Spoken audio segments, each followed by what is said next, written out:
भक्तगण, आज आपको बाल्मीकि रामायण किष्किंधा कांड में सुग्रीव की तरह बाली के पराक्रम का वर्णन, बाली का दुंदुभि दैत्य को मारकर उसकी लाश को मतंग वन में फेंकना, मतंग मुनि का बाली को सांप देना, श्री राम का दुंदुभि की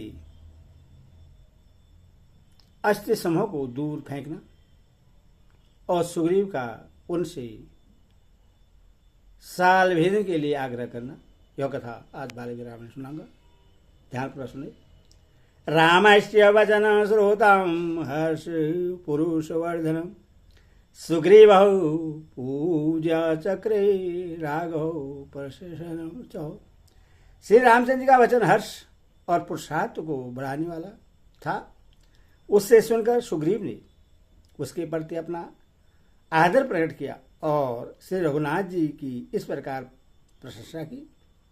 पर हो आपके वाण प्रज्वलित तीक्ष्ण और मर्म भेदी हैं। यदि आप कुपित हो जाएं तो इनके द्वारा प्रलय काल के सूर्य की भांति समस्त लोगों को भस्म कर सकते हैं। इसमें श्रेयस की बात नहीं है, परंतु बाली का जैसा पुरुषार्थ है, जो बल है और जैसा धैर्य है, वह सब एक चित होकर सुन लीजिए। उसके बाद जैसा उचित हो कीजिएगा। बाली सूर्योदय के पहले ही पश्चिम समुद्र से पूर्व समुद्र तक और दक्षिण सागर से उत्तर तक घूम आता है, फिर भी वह थकता नहीं है। पराक्रमी बाली पर्वतों की चोटियों पर चढ़कर बड़े बड़े शिखरों को बलपूर्वक उठा लेता और ऊपर को उछालकर फिर उन्हें हाथों से थाम लेता है। वनों में नाना प्रकार के बहुत से सुदृढ़ वृक्ष थे। उन्हें अपने बल को प्रकट करते हुए बाली ने वेगपूर्वक तोड़ डाला है। पहले की बात है, यहाँ एक दुंदुभि नाम का असुर रहता था, जो भैंसी के रूप में दिखाई देता था। वह ऊंचाई में कैलाश पर्वत के समान जान पड़ता था। पराक्रमी दुंदुभि अपने शरीर में 1000 हाथियों का बल रखता था। बल के घमंड में भरा हुआ वह विशालकाय दुष्टतमा दानव अपने को मिले हुए वरदान से मोहित हो सरिताओं के स्वामी समुद्र के पास गया, जिसमें उत्ताल तरंगें उठ रही थी तथा जो रत्नों की निधि है, उस महान जल राशि के से परिपूर्ण समुद्र को लाकर उससे कुछ भी न समझकर दुंदुभि ने उसके अधिष्ठाता देवता से कहा, मुझे अपने साथ युद्ध का अवसर दो। राजन, उस समय महान बलशाली धर्मात्मा समुद्र उस काल प्रेरित असुर से इस प्रकार बोला, युद्ध विशारद वीर, मैं तुम्हें युद्ध का अवसर देने तुम्हारे साथ युद्ध करने में असमर्थ हूं। जो तुम्हें युद्ध प्रदान करेगा उसका नाम बतलाता हूं, सुनो। विशाल वन में जो पर्वत का राजा और भगवान शंकर का ससुर है, तपस्वी जनों का सबसे बड़ा आश्रय और संसार में हिमवान नाम से विख्यात है, जहाँ से जल के बड़े बड़े स्रोत प्रकट हुए हैं तथा जहाँ बहुत सी कंदराएं और झरने हैं, वह गिरिराज हिमालय ही तुम्हारे साथ युद्ध करने में समर्थ है। वह तुम्हें अनुपम प्रीति प्रदान कर सकते हैं। यह सुनकर असुर शिरोमणि दुंदुभि समुद्र को डरा हुआ जान मनुष्य छूटे हुए बाण की भांति तुरंत हिमालय के वन में जा पहुंचा और उस पर्वत की गजराहों के समान विशाल श्वेत शिलाओं को बारंबार भूमि पर फेंकने और गर्जना करने लगा। तब श्वेत बादल के समान आकार धारण किए सौम्य स्वभाव वाले हिमवान वहां प्रकट हुए। उनकी आकृति प्रसन्नता को बढ़ाने वाली थी। वे अपने ही शिखर पर खड़े होकर बोले, धर्मवत्सल दुंदुभि, तुम मुझे क्लेश न दो। मैं युद्ध कर्म में कुशल नहीं हूं। मैं तो केवल तपस्वी जनों का निवास स्थान हूं। बुद्धिमान गिरिराज हिमालय की यह बात सुनकर दुंदुभि के नेत्र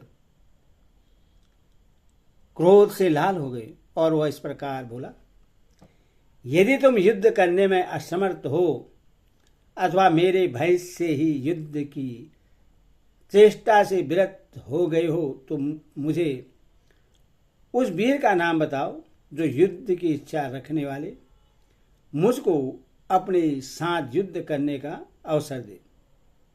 उसकी यह बात सुनकर बातचीत में कुशल धर्मात्मा हिमवान ने श्रेष्ठ असुर से, जिसके लिए पहले किसी ने किसी प्रतिद्वंदी योद्धा का नाम नहीं बताया था, क्रोधपूर्वक कहा, महापराग दानवराज, बाली नाम से प्रसिद्ध एक परम तपस्वी और प्रतापी वानर है, जो देवराज इंद्र के पुत्र हैं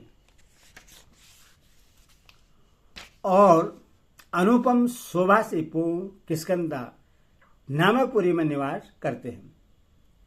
वे बड़े बुद्धिमान और युद्ध की कला में निपुण हैं। वे ही तुमसे जूझने में समर्थ हैं। जैसे इंद्र ने नमूची को युद्ध का अवसर दिया था, उसी प्रकार बाली तुम्हें दंत युद्ध प्रदान कर सकते हैं। यदि तुम यहां युद्ध चाहते हो तो शीघ्र चले जाओ, क्योंकि बाली के लिए किसी शत्रु की ललकार को सह सकना बहुत कठिन है। वे युद्ध कर्म में सदा सूर्यता प्रकट करने वाले हैं। हिमवान की बात सुनकर क्रोध से भरा हुआ दुंदुभि तत्काल बाली की किष्किंधापुरी में जा पहुंचा। उसने भैंसे का सा वेश धारण कर रखा था। उसके सींग बड़े तीखे थे। वह बड़ा भयंकर था और वर्षा काल के आकाश में छाए हुए जल से भरे महान मेघ के समान जान पड़ता था। वह महाबली दुंदुभि किष्किंधापुरी के द्वार पर आकर भूमि को कंपाता हुआ जोर जोर से गर्जने लगा, मानो दुंदुभि का गंभीर नाद हो रहा हो। वह आसपास के वृक्षों को तोड़ना, धरती को खुरों से खोदता और घमंड में आकर पुरी के दरवाजे को सींगों से खरोचता हुआ युद्ध के लिए डट गया। बाली उस समय अंतपुर में था। उस दानव की गर्जना सुनकर वह हर्ष से भर गया और तारों से घिरे हुए चंद्रमा की भांति स्त्रियों से घिरा हुआ नगर के बाहर निकल आया। समस्त वनचारी वानरों के राजा बाली ने वहां सुस्पष्ट अक्षरों तथा पदों से युक्त परिमित वाणी में उस दुंदुभि से कहा, महाबली दुंदुभि, मैं तुम्हें अच्छी तरह जानता हूं। तुम इस नगर द्वार को रोककर क्यों गरज रहे हो? अपने प्राणों की रक्षा करो। बुद्धिमान वानरराज बाली का यह वचन सुनकर दुंदुभि की आंखें क्रोध से लाल हो गई और वो उससे इस प्रकार बोला, वीर, तुम्हें स्त्रियों के समीप ऐसी बात नहीं कहनी चाहिए। मुझे युद्ध का अवसर दो, तब मैं तुम्हारा बल समझूंगा। अथवा वानर, मैं आज की रात में अपने क्रोध को रोके रहूंगा। तुम स्वेच्छानुसार काम भोग के लिए सूर्योदय तक समय मुझसे ले लो। वानरों को हृदय से लगाकर जिससे जो कुछ देना हो दे दो। तुम समस्त कपियों के राजा होना, अपने सुहृदयों से मिल लो, सलाह कर लो। किष्किंधापुरी को अच्छी तरह देख लो। अपने समान पुत्र आदि को इस नगरी के राज्य पर अभिषिक्त कर दो और स्त्रियों के साथ आज जी भर क्रीड़ा कर लो। इसके बाद मैं तुम्हारा घमंड चूर कर दूंगा। जो मधुपान से मत परमत असावधान, युद्ध से भगे हुए, अस्त्र रहित, दुर्बल, तुम्हारे जैसे स्त्रियों से घिरे हुए तथा मद मोहित पुरुष का वध करता है, वह जगत में गर्व हत्यारा कहा जाता है। यह सुनकर बाली मंद मंद मुस्कुराकर उन तारा आदि सब स्त्रियों को दूर हटा उस असुर राज से क्रोधपूर्वक बोला, यदि तुम युद्ध के लिए निर्भय होकर खड़े हो तो यह न समझो कि यह बाली मधु पीकर मत वाला हो गया है। मेरे इस मत को तुम युद्ध स्थल में उत्साह वृद्धि के लिए वीरों द्वारा किया जाने वाला औषध विशेष का पान समझो। उससे ऐसा कहकर पिता इंद्र की दी हुई विजय धानी स्वर्णमाला को गले में ढालकर बाली कुपित हो युद्ध के लिए खड़ा हो गया। कपिश्रेष्ठ बाली ने पर्वताकार दुंदुभि के दोनों सींग पकड़कर उस समय गर्जना करते हुए उससे बारंबार घुमाया, फिर बलपूर्वक उससे धरती पर धे मारा और बड़े जोर से शेरनाद किया। पृथ्वी पर गिराए जाते समय उसके दोनों कानों से खून की धाराएं बहने लगी। क्रोध के आवेश से युक्त हो एक दूसरे को जीतने की इच्छा वाले उन दोनों दुंदुभि और बाली में घोर युद्ध होने लगा। उस समय इंद्र के तुल्य पराक्रमी बाली दुंदुभि पर मुक्कों, लातों, घुटनों, शिलाओं तथा वृक्षों से प्रहार करने लगा। उस युद्ध स्थल में परस्पर प्रहार करते हुए वानर और असुर दोनों योद्धाओं में असुर की शक्ति तो घटने लगी और इंद्र कुमार बाली का बल बढ़ने लगा। उन दोनों में वहां प्रांतकारी युद्ध छिड़ गया। उस समय बाली ने दुंदुभि को उठाकर पृथ्वी पर दे मारा, साथ ही अपने शरीर से उसको दबा दिया, जिससे दुंदुभि पिस गया। गिरते समय उसके शरीर के समस्त छिद्रों से बहुत सा रक्त बहने लगा। वह महाबाहु असुर पृथ्वी पर गिरा और मर गया। जब उसके प्राण निकल गए और चेतना लुप्त हो गई, तब वेगवान बाली ने उससे दोनों हाथों से उठाकर एक साधारण बैग से एक योजन दूर फेंक दिया। वेगपूर्वक फेंके गए उस असुर के मुख से निकली हुई रक्त की बहुत सी बूंदें हवा के साथ उड़कर मतंग मुनि के आश्रम में पड़ गई। महाभाग, वहां पड़े हुए उस रक्त बिंदु को देखकर मतंग मुनि कुपित हो उठे और इस विचार में पड़ गए कि यह कौन है जो यहां रक्त के छींटे डाल गया है। जिस दुष्ट ने सहसा मेरे शरीर से रक्त का स्पर्श करा दिया, वह दुरात्मा, दुर्बुद्धि, अजितात्मा और मूर्ख है। ऐसा कहकर मुनिवर मतंग ने बाहर निकलकर देखा तो उन्हें एक पर्वताकार भैंसा पृथ्वी पर प्राणहीन होकर पड़ा दिखाई दिया। उन्होंने अपने तपोबल से यह जान लिया कि यह एक बानर की करतूत है, और उस लाश को फेंकने वाले बानर के प्रति उन्होंने बड़ा भारी शाप दिया, जिसने खून के छींटे डालकर मेरे निवास स्थान इस वन को अपवित्र कर दिया है, वह आज से इस वन में प्रवेश न करे। यदि इसमें प्रवेश करेगा तो उसका वध हो जाएगा। उस असुर के शरीर को इधर फेंककर जिसने इन वृक्ष को तोड़ डाला है, वह दुर्बुद्धि यदि मेरे आश्रम के चारों ओर पूरे 1 योजन तक की भूमि में पैर रखेगा तो अवश्य ही अपने प्राणों से हाथ धो बैठेगा। उस बालिक के जो कोई सचिव भी मेरे इस वन में रहते हो, उस बालिक के जो कोई सचिव भी मेरे इस वन में रहते हों, उन्हें अब यहाँ का निवास त्याग देना चाहिए। वे मेरी आज्ञा सुनकर सुपूर्वक यहाँ से चले जाएं। यदि वे रहेंगे तो उन्हें भी निश्चय ही शाप दे दूंगा।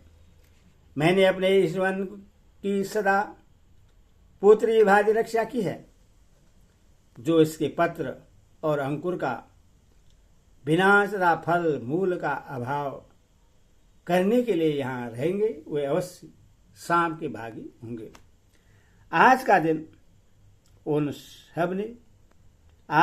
सब के आने जाने या रहने की अंतिम अवधि है। आज भर के लिए मैं उन सबको छुट्टी देता हूँ। कल से जो कोई बानर यहाँ मेरी दृष्टि में पड़ जाएगा, वह कई हजार वर्षों के लिए पत्थर हो जाएगा। मुनि के इस वचन को सुनकर वे सभी बानर मतंग वन से निकल गए। उन्हें देखकर बाली ने पूछा, मतंग वन में निवास करने वाले आप सभी बानर मेरे पास क्यों चले आए? वनवासियों की कुशल तो है ना? तब उन सभी बानरों ने स्वर्ण मालाधारी बाली से अपने आने का सब कारण बताया तथा जो बाली को सांप हुआ था उससे भी कह सुनाया। बानरों की कही हुई यह बात सुनकर बाली महर्षि मतंग के पास गया और हाथ जोड़कर क्षमा याचना करने लगा, किंतु महर्षि ने उसका आदर नहीं किया। वे चुपचाप अपने आश्रम में चले गए। इधर बाली सांप प्राप्त होने से भयभीत तो बहुत ही व्याकुल हो गया। नरेश्वर, तब से उस सांप के भय से डरा हुआ बाली इस महान पर्वत ऋषि मुख के स्थानों में न तो कभी प्रवेश करना चाहता है और न इस पर्वत को देखना ही चाहता है। श्रीमान, यहाँ उसका प्रवेश होना असंभव है। यह जानकर मैं अपने मंत्रियों के साथ इस महान वन में विषाद शून्य होकर विचरता हूँ। यह रहा दुंदुभी की हड्डियों का ढेर, जो एक महान पर्वत शिखर के समान जान पड़ता है। बाली ने अपने बल के घमंड में आकर दुंदुभी के शरीर को इतनी दूर फेंका था। ये 7 साल के विशाल एवं मोटे वृक्ष हैं, जो अनेक उत्तम शाखाओं से सुशोभित होते हैं। बाली इनमें से एक को बलपूर्वक हिलाकर पत्रहीन कर सकता है। श्रीमान, यह मैंने बाली के अनुपम पराक्रमों को प्रकाशित किया है। नरेश्वर, आप उस बाली को संग्राम में कैसे मार सकेंगे? सुग्रीव के ऐसा कहने पर लक्ष्मण को बड़ी हंसी आई और वह हंसते हुए बोले, कौन सा काम कर देने पर तुम्हें विश्वास होगा कि श्री रामचंद्र जी बाली का वध कर सकेंगे? तब सुग्रीव ने उनसे कहा, पूर्व काल में बाली ने साल के इन 7 वृक्षों को एक एक करके कई बार बीज डाला है। अतः श्री रामचंद्र भी यदि इनमें से किसी एक वृक्ष को एक ही बाण से छेद डाले तो इनका पराक्रम देखकर मुझे बाली के मारे जाने का विश्वास हो जाएगा।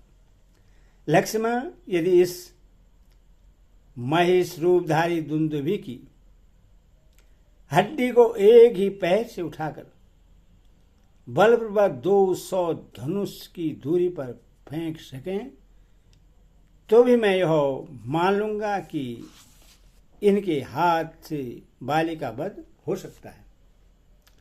जिनके नेत प्रांत कुछ कुछ लाल थे उन श्री राम से ऐसा कहकर सुग्रीव 2 घड़ी तक कुछ सोच विचार में पड़े रहे।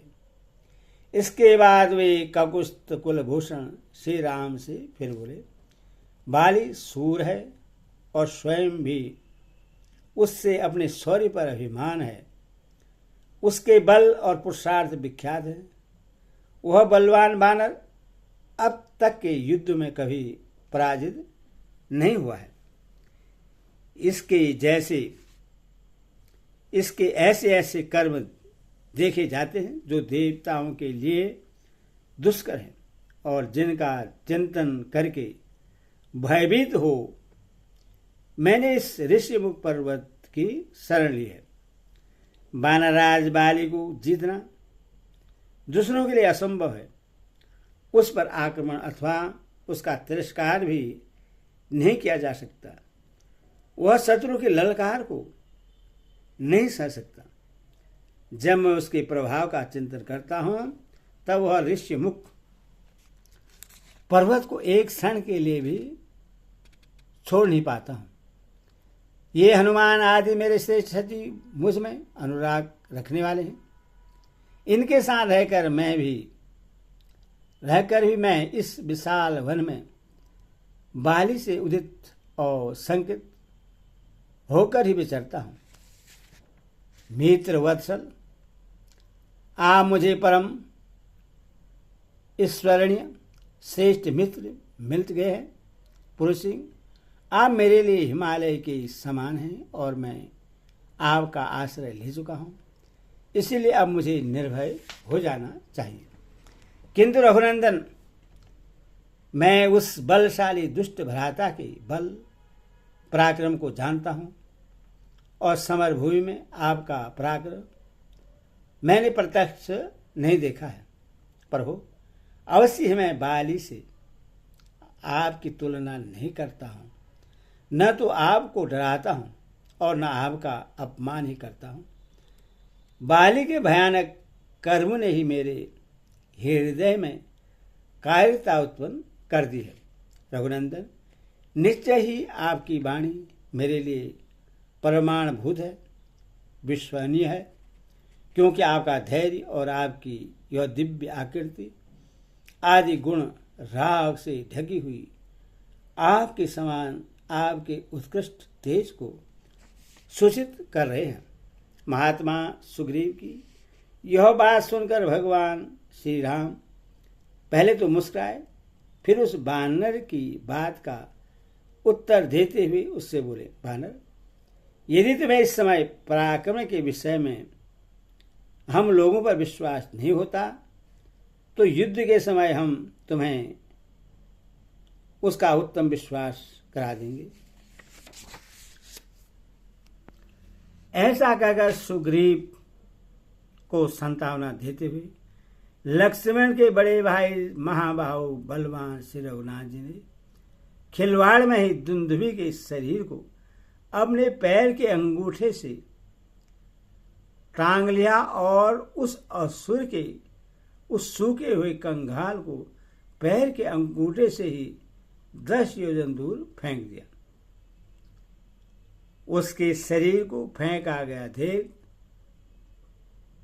सुग्रीव ने लक्ष्मण और बानरों के सामने ही तपते हुए सूर्य के समान तेजस्वी वीर श्री रामचंद्र से पुनः यह अर्थ भरी बात कही सके, मेरे भाई बाली उस समय मद और युद्ध से थका हुआ था और धुंधली का यह शरीर खून से भीगा हुआ मानसिक तथा नया था। इस दशा में उसने इस शरीर को पूर्व काल में दूर फेंका था, परंतु रघुनंदन इस समय यह मांसहीन होने के कारण तिनके के समान हल्का हो गया है और आपने हर्ष और उत्साह से युक्त होकर इससे फेंका है। अथवा श्री राम, इस लाश को फेंकने पर भी यह नहीं जाना जा सकता कि आपका बल अधिक है या उसका, क्योंकि वह गीला था और यह सूखा। यह इन दोनों अवस्थाओं में महान अंतर है। ताक आपके और उसके बल में यही शेष अब तक बना रह गया। अब इस एक साल वृक्ष को विदीर्ण कर देने पर दोनों के बलाबल का सर्वश्रेष्ठीकरण हो जाएगा। आपका यह धनुष हाथी की फैली ही सूंड के समान विशाल है। आप इस पर परिचा चढ़ाएं और इससे कान तक खींचकर साल वृक्ष को लक्ष्य करके एक विशाल बाण छोड़िए। इसमें संदेह नहीं कि आपका छोड़ा हुआ बाण इस साल वृक्ष को विदीर्ण कर देगा। राजन, अब विचार करने की आवश्यकता नहीं है। मैं अपने शब्द दिलाकर कहता हूं कि आप मेरा यह प्रिय कार्य अवश्य कीजिए। जैसे संपूर्ण तेजों में सदा सूर्यदेव ही श्रेष्ठ हैं, जैसे बड़े बड़े पर्वतों में गिरिराज हिमालय श्रेष्ठ हैं और जैसे चौपाइयों में सिंह श्रेष्ठ है, उसी प्रकार पराक्रम के विषय में सब मनुष्य में आप ही श्रेष्ठ हैं। इस प्रकार श्री वाल्मीकि अष्टधारी आदि का भी कृष्णदा कांड का 11 सर्ग पूरा हुआ। हरि ओम।